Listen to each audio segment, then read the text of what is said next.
Bueno, lo sumamos a nuestra mesa al doctor Alejandro Zayed, que es el director del EVA Perón de San Martín. Doctor, buenas noches, ¿cómo está? Hola, ¿qué tal? ¿Cómo les va? Bien, le hago la misma pregunta que le hacía recién a la doctora Bolonia. Viendo lo que pasa en su hospital, ¿siente que se condice con lo que pasa en la realidad de todos los días de nosotros, los civiles? No, no, efectivamente no.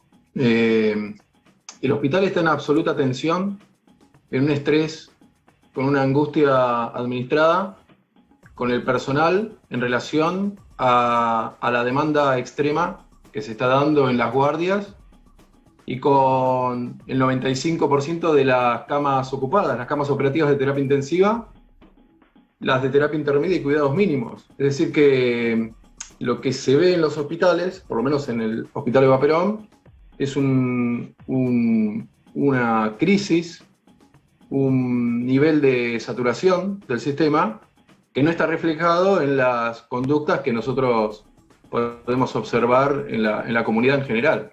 Me quiero tener un segundo, Alejandro, con una expresión que usted acaba de tener, que no sé si es técnica o qué. Dijo, estamos en situación de estrés con angustia administrada. Bueno, es un poco lo que estamos tramitando en este momento. Estamos tramitando una administración de la crisis. Esa crisis no está alejada de la angustia, el disconfort, salir de nuestra zona de confort en relación al cambio de tareas que realiza el personal permanentemente, a la tensión en los equipos, al estiramiento de los equipos para absorber más capacidad operativa de camas, que es lo que hacemos permanentemente. Lo que estamos haciendo en estas últimas semanas es acondicionar el sistema como hicimos el año pasado, pero de una forma mayor. Ustedes piensen que este año tenemos dos veces y media el pico del año pasado, el número de casos en la provincia de Buenos Aires. 2 veces y media. Sí. En esta última semana empezaron los casos a tener no un descenso, pero empezó a no crecer tanto la curva. Y eso de alguna manera nos permite tener alguna planificación con un poco, digamos, de mayor optimismo sobre la ocupación de las camas. Sin embargo, lo que nosotros alertamos es que a pesar del crecimiento en el número de camas, de la contratación de nuevos profesionales, no profesionales, enfermeros, técnicos, a pesar de eso, si no se toman medidas concordantes en la comunidad general, no hay sistema sanitario que alcance. No hay sistema que Sí. alcance en el mundo para absorber la tremenda demanda que todavía estamos teniendo en las guardias, en la cantidad de hisopados, en la positividad de los hisopados que de alguna manera proyectan en estos próximos 15 días mayor número de internaciones, con un número de internaciones que no bajan en promedio de COVID, ¿no? Claro. Los 14 días Sí. y con una duplicación de casos que a veces, menos esta semana, teníamos una duplicación de casos menor de 14 días. Entonces, a lo que íbamos era indefectiblemente a chocar, a colapsar, que eso es lo que uno no desea. Y por eso estamos administrando esta coyuntura, este sistema en crisis, ¿no? Alejandro, a ver si me ayuda para entender esto. Desde cuando empezamos marzo del año pasado, luego se equipó el EVA Perón en terapias intensivas. Usted me dirá en cuánto y hacia cuándo. O sea, cuántas camas tenían y cuántas tuvieron en qué momento hasta ahora. Bueno, no, nosotros en el EVA Perón empezamos, digamos, la administración con 8 camas de terapia intensiva. En este momento tenemos 27 camas, o sea que triplicamos el sistema, más 5 camas más que tenemos en el shock room de guardia. O sea, Están 27. ocupadas. Y no se aumentaron. ¿Cuándo fue que se consiguieron estas 27 camas? La fuimos aumentando en el transcurso de la pandemia del año pasado. Con ese número nosotros logramos absorber la demanda, la gran demanda que teníamos. Luego, nosotros por el tema de las vacaciones y las licencias, ese número de camas lo pudimos balancear, reducir, poner de cuidados intermedios y luego hace un par de meses volvimos al número que nosotros necesitábamos el año pasado. Y por eso la semana que viene tenemos que abrir 8 camas nuevas de terapia intensiva y abrimos la semana pasada 10 camas nuevas de terapia intermedia. Claro, a esto preguntaba, ¿no? Si se habían agregado este año. Sí, Rosario. Doctor, hay una discusión política por ver de dónde llegan los pacientes. Incluso la provincia de Buenos Aires dice que están recibiendo pacientes de la ciudad de Buenos Aires. ¿Esto se ve en su hospital? ¿Se ve en San Martín? Sí, se ve por la proximidad. Nosotros estamos a 30 cuadras de la General Paz, en San Martín. Sí, y se ve de alguna manera en mayor proporción por los pedidos que nos hacen las ambulancias, que son pedidos desesperados, porque las ambulancias están girando con pacientes muy graves y que obviamente... ¿Cómo? No, ahí está. Sí, lo escuchamos perfecto. Sí. No, decía que son pedidos desesperados que absorbemos en las guardias, en las terapias intensivas, que son shock room de guardias, como para asistir a los pacientes con oxígeno y bueno, los respiradores. Claro. Aumentando la capacidad operativa también de guardia COVID. En esta última semana, imaginen que hay alrededor de 12 pacientes a 15 pacientes todos los días para internarse en el hospital. Por eso hay una administración y una gestión de camas muy selectiva, muy inteligente, que tenemos que hacer todos los días con un tablero de comando, en el cual se determinan altas o egresos anticipados del hospital, con una descarga eventualmente a centros de menor complejidad para poder absorber a estos pacientes, convirtiendo a los hospitales, por lo menos al Hospital Eva Perón, que es uno de los hospitales más grandes del conurbano, en grandes posibilidades de terapias intermedias y terapias intensivas, porque eso es lo que está requiriendo la presión de demanda, digamos, de la guardia. El problema es hasta dónde llega esto, ¿no? Hasta dónde alcanzan los respiradores, que tenemos muchos, por suerte. Eso, tenemos un buen equipamiento en ese sentido. Pero hasta dónde llega el equipo de salud también con esta atención. Y eso es también lo que hay que administrar. O sea, doctor, que ustedes hoy, por si mal no lo entendí, corríjame, hoy están eligiendo a quién internan en terapia intensiva y a quién no. No, todavía eso no lo estamos haciendo. Digo todavía porque puede ser una proyección plausible. Para eso se están organizando los comités, bueno, los tenemos organizados desde el año pasado, los comités de bioética asistencial que permiten acudir en esas situaciones, en los dilemas éticos que nos pueden llegar a ocurrir. Favorablemente el año pasado no ocurrió, no tuvimos que llegar a ese nivel de decisiones, pero bueno, las proyecciones de este año son diferentes, ya les digo, son mucho más graves. Y el equipo de salud está sostenido de alguna manera también por equipos conformados por salud mental, trabajo social y enfermería, que están, bueno, recorriendo el hospital y con una escucha rápida, ágil, incluso telefónica, de nuestros compañeros y compañeras que a veces se encuentran muy, muy tensos, muy angustiados en estas situaciones tan complejas, ¿no? Ahora, doctor, con este nivel de ocupación de camas que cuenta con la demanda que tienen en su hospital, internamente, ¿ustedes con este nivel hablan de una fecha tope para que el sistema pueda responder correctamente? El sistema viene respondiendo con mucho esfuerzo, ¿no? Con mucho esfuerzo. Es una red sanitaria en la provincia de Buenos Aires que realmente está en un límite. Por eso es que ese límite nosotros lo vamos corriendo, vamos como corriendo a la cancha, como para tener más número de camas y absorber realmente esa situación. Y trabajamos todos los días desde muy temprano para tratar de que nadie se quede sin su respirador o sin su cama. A veces tenemos que esperarlos en la guardia, a veces esperar las derivaciones.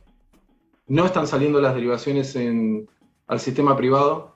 Tenemos que absorber pacientes del sistema privado de atención, donde ellos no tienen mucha más flexibilidad. Pero bueno, el sistema de salud de la provincia de Buenos Aires tiene una red muy amplia de hospitales y intentamos que al menos, aunque sea lejos, cada uno tenga la posibilidad de tener su boca de oxígeno, que tenga su respirador, pero es una situación inquietante, bastante angustiante por momentos. Recién mi compañero, la doctora Rosario, planteaba si hoy usted hubiese estado en la Casa de Gobierno con los infectólogos, siendo escuchado por los ministros, no importa de qué área, ni de qué jurisdicción, Alejandro, ¿qué les diría a usted? Digamos, o sea, ¿qué deberíamos hacer nosotros como sociedad y qué decisión debería tomar el dirigente político para conducirnos como sociedad? Bueno, yo creo que hay que tomar un poco las medidas que se tuvieron haciendo y tomando en otros lugares del mundo que fueron exitosas.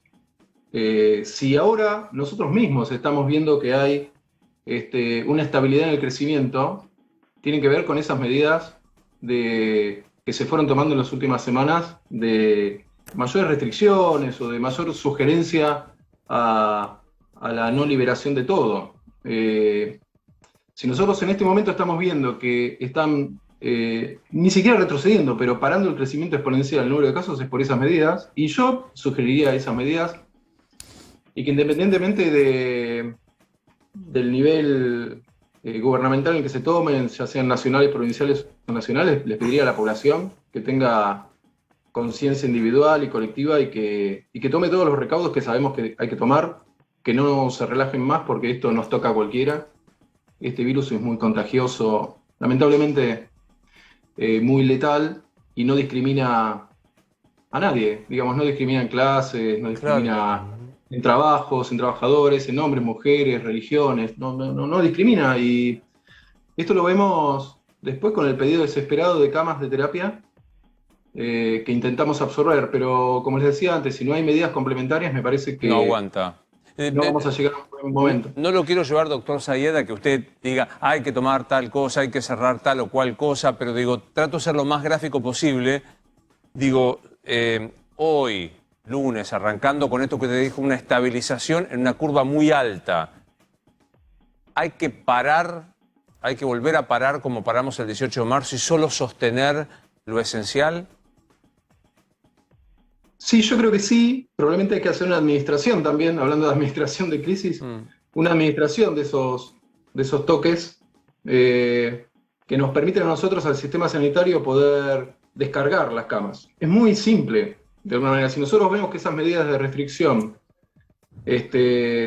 sostienen una disminución o por lo menos un parate en el crecimiento de la curva, es fácil de pensar, a nosotros nos va bien, como a todo el mundo les va bien en ese sentido. Después puede haber, no sé si fases diferentes, pero sí probablemente restricciones selectivas. O intermitencias, ¿no? O intermitencias. O intermitencias, sí, quizá. Sí. Claro. Sí, exactamente. Eso me parece que es lo que se está estudiando, se está pensando. Creo que es lo más efectivo, pero tiene que ver justamente con eso, con la posibilidad de que nadie se quede sin su respirador. Claro. De que no quedemos sin camas de terapia intensiva, tratando de que los trabajadores y trabajadoras de la salud no se quemen, no se tensionen, porque dependemos de ellos también, además de las camas y de los respiradores. Estamos en un momento en que hay también mucho desgaste de los trabajadores y trabajadoras. Tengo permanentemente reuniones sectoriales con ellos y hay una tensión que va más allá del desgaste físico, sino que es un desgaste psicológico que tiene que ver justamente con haber atravesado esta crisis el año pasado y, bueno, ver que esto está peor. Está claro, está claro. Uno lo sostiene en el tema de que, bueno, nosotros estamos todos vacunados, que eso es una ventaja que tenemos este año respecto al año anterior, donde, bueno, podemos tener como esa ventaja de que no hay ningún participante del equipo de salud internado con formas graves de la enfermedad. Hay contagios, hay bajas, hay aislamientos, pero no tenemos que estar lamentando víctimas fatales como el año pasado, y eso de alguna manera nos da una ventaja importante. El año pasado fue muy grave todo esto. Este año, bueno, hay que sostener a los equipos. Me parece que la sociedad tiene que entender esto de que no son solamente número de camas y respiradores, sino que hay gente atrás de esto. Por eso necesitamos que nos escuchen. No hay otra intención más que cuidar la vida frente a cualquier otra cosa. Después, eventualmente, se tendrá que discutir en otros estamentos cómo hacemos para recuperar de alguna manera las pérdidas económicas que se sustanciaron, las pérdidas del aprendizaje de los chicos. Todos tenemos chicos, la mayoría de nosotros también. Me deja preguntarle, me deja ser indiscreto, Doc. ¿Le puedo preguntar su edad? 52. O sea que hace un 30 años casi que es médico. Sí, desde los 23. Casi la pego con este tema. ¿Y su especialidad cuál es, Doc? Yo soy cardiólogo. ¿Me equivoco si digo que es el peor momento, para ponerlo en primera persona, es el peor momento que le toca a usted enfrentar en sus 30 años de experiencia médica? Sí, totalmente. Yo empecé en la dirección del hospital, bueno, con un grupo de compañeros y compañeras, es un equipo grande de trabajo, 15 días antes de que empezara la pandemia. Y bueno, sí, realmente es un desafío enorme el que toca. En lo personal, como me decías, hay que sostener a todo un hospital y a un equipo muy importante, somos 1.800 trabajadores en el hospital, para que no decaiga el ánimo. Sin embargo, todos ellos también me apuntaron a mí, desde lo personal. Somos un gran equipo y hay que estar orgullosos de todos ellos y ellas. Recordando lo que nos pasó también en el pasado, nosotros tuvimos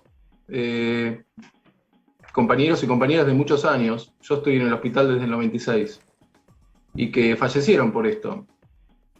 Y bueno, nos tocaba esto, ¿no? Reunirnos en el playón central del hospital y despedirlos en silencio y con aplausos, pero sabíamos que eran compañeros nuestros de toda la vida. Y por eso repetimos esto de alguna manera, para que la gente no tenga que pasar por estas situaciones tan tremendas. Doc, te hago una pregunta. Ahora ya te tuteo porque como corresponde yo soy más viejo, siempre, no hay nadie más viejo que yo en estos programas. ¿Cómo te las arreglas? Digo, sos cardiólogo.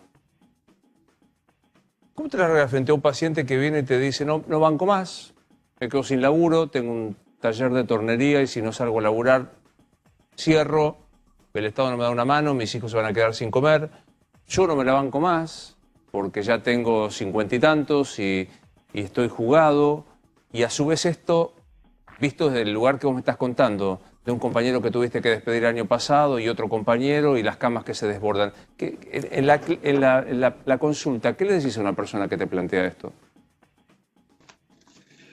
Bueno, es una situación tremenda, ¿no? Obviamente que nosotros, no sé si somos, digamos, tenemos la posibilidad de aconsejar bien. Nosotros lo que de alguna manera pensamos que tiene que haber una solidaridad social y desde todos los estamentos. Primero está la vida. Esto es como... A mí no me gusta mucho la homologación a la guerra, ¿no? Pero es un cuadro como bélico porque, digamos, todos los días estamos contando el número de heridos y de muertos. Lo naturalizamos, se naturaliza, quiero decir, por un propio autocuidado y un mecanismo, me parece, defensivo de todos nosotros, pero realmente si uno se lo pone a pensar 5 minutos, creo que elige seguir con vida y después vemos. Por supuesto que me parece que tiene que haber un rol fundamental del Estado que acompañe a todas estas familias que la pasan mal, que tiene que haber una responsabilidad también social, empresaria. Me parece que, como en todas las guerras, ¿no? Acá perdimos todos, pierden todos, económicamente se pierde, y ya perdimos. Y de hecho la venimos corriendo muy de atrás y vamos a seguir perdiendo vidas si no nos damos cuenta que nos tenemos que quedar todos adentro, que no vamos a tener camas, ni terapia, ni oxígeno. Como está pasando, hoy veía imágenes de la India, ¿no? Eran terribles. Tremendas. Como se veían en Perú, en Ecuador el año pasado, en Brasil, en algunos lugares de Estados Unidos, incluso por compañeros míos que están en Nueva York, el año pasado la pasaron muy mal, porque no tenían ni siquiera camillas ya para tener a la gente, y ya en hospitales muy grandes estaban acostando a la gente en el piso, y no tenemos que llegar a eso acá. No sé cómo se dice, creo que no se puede hacer especulaciones en este momento políticas, creo que tenemos que hacer un llamado a una conciencia real, a una unidad entre todos y todas nosotros los argentinos, dejar de pensar en más allá o más acá de la General Paz y tomar medidas de verdad. Quizás medidas que pensemos a ver qué resultados nos dan y ir sobre la marcha, como hacemos muchas veces en metodología, viendo los desvíos, ir corrigiendo los desvíos, ir viendo cómo los mejoramos entre todos.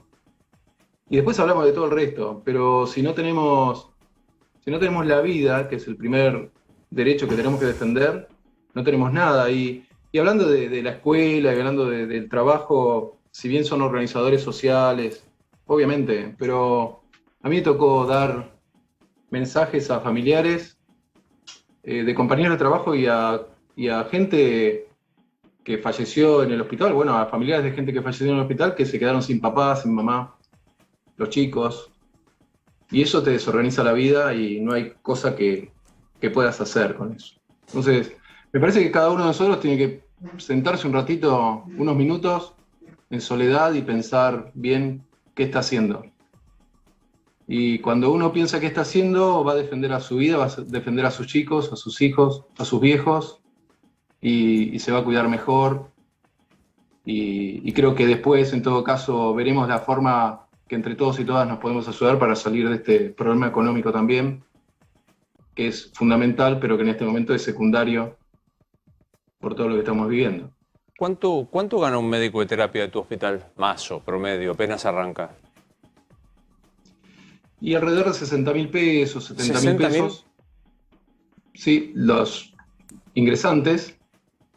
Después, bueno, hay escalafones, de los cuales, bueno, llegás a 90.000 pesos, más o menos. Ah.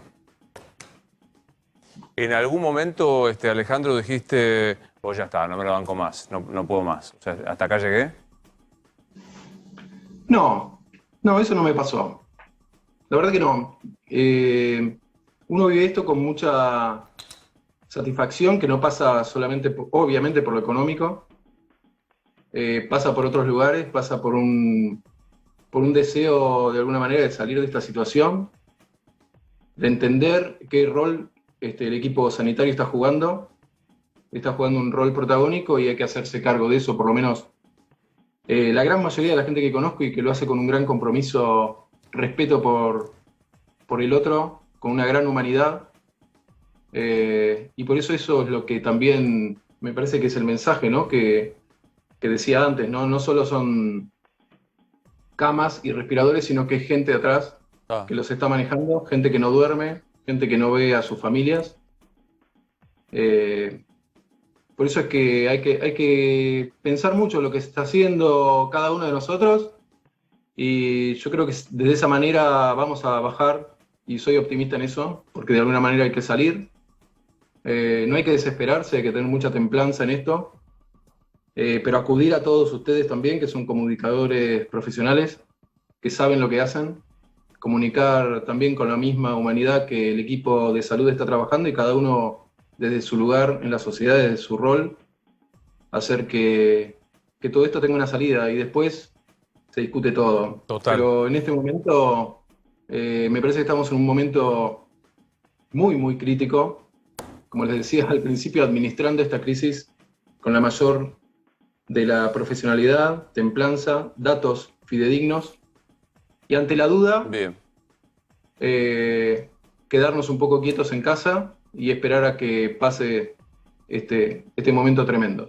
Gracias, Doc. Ha sido un gusto conocerte, como lo hago siempre que hablo con un profesional de la salud, en voz, a los 1.800 empleados de Eva Perón, a todos y cada uno, los camelleros, los laburantes, los bioquímicos, los farmacéuticos, los kinesiólogos y obviamente a los médicos. Así que gracias, un gran saludo. Bueno, gracias a vos, Luis, por compartir esto, y a tu disposición. Por favor.